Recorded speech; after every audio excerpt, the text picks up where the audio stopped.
एबे प्राय क्षुद्र जमाकारी पाइजिबे पर्यायक्रमे अन्य जमाकारी टंका फेराजिब बड़ जमाकारी टंका फेराजिब बोली जहाँ सूचना दि जाइए। बड़ खबर आपन सामने रखुछु जे टंका पाई सारे लक्षाधिक जमाकारी मनमोहन सामंत कहते आगु को प्रक्रिया जारी रही। आहरी 5 लाख जमाकारी चिन्हट परवर्ती समय टंका फेरस्त कर जनवरी 31 तारीख भितर जमाकारी टंका मिलवा जाऊँ बोली जहाँ मनमोहन सामंत सूचना देते।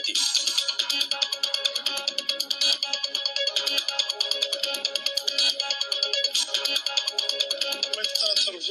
5 लाख हिताधिकारी अच्छा जो मैंने कि चिटफंड टंका जमा कर स्वल्प जमाकारी 10,000 भर से लिस्ट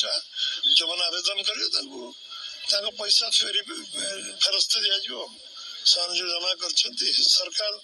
सरकार तरफ कार्यक्रम जो कथा आम कही निर्वाचन समय से कार्यकारी करने आरंभ हो प्रक्रिया आरंभ हो गुड़ाए लोक पाईगले लक्षाधिक लोक पाईगले एथर जो पाइबे एथर स्वल्प जमाकारी प्राय सरीज 5 लाख 10,000 टंका भर जो भारत 5 लाख लोक दवाई सरकार से आवेदन करेंगे आधार कार्ड देवे जहाँ मांगी डॉक्यूमेंट से देवे वेरिफिकेशन पर पैसा फेरस्त दिया। साधारण लोक कष्ट अर्जित टंका को लुट कर लगी ये विजु जनता दल मुख्यमंत्री नवीन पट्टनायक टू आरंभ कर मंत्री सांसद विधायक ये गोटे प्रायोजित चिटफंड पैसा को आत्मसात करवा एवं विभिन्न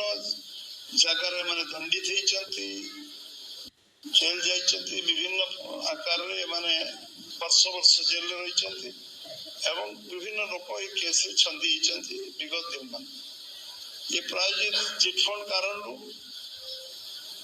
लक्षाधिक लोक ए निजर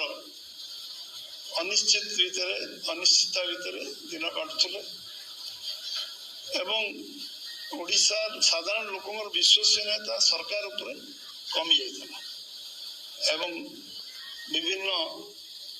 चिटफंड खोलाखोली लुचाछपा नाला एवं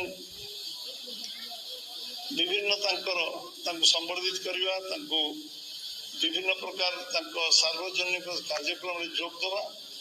मुख्यमंत्री सब मंत्री एवं एमपी एमएलए खोलाखोली से सम्मिलित होते एवं परवर्ती अवस्था चिटफंड जिते सामना को आसला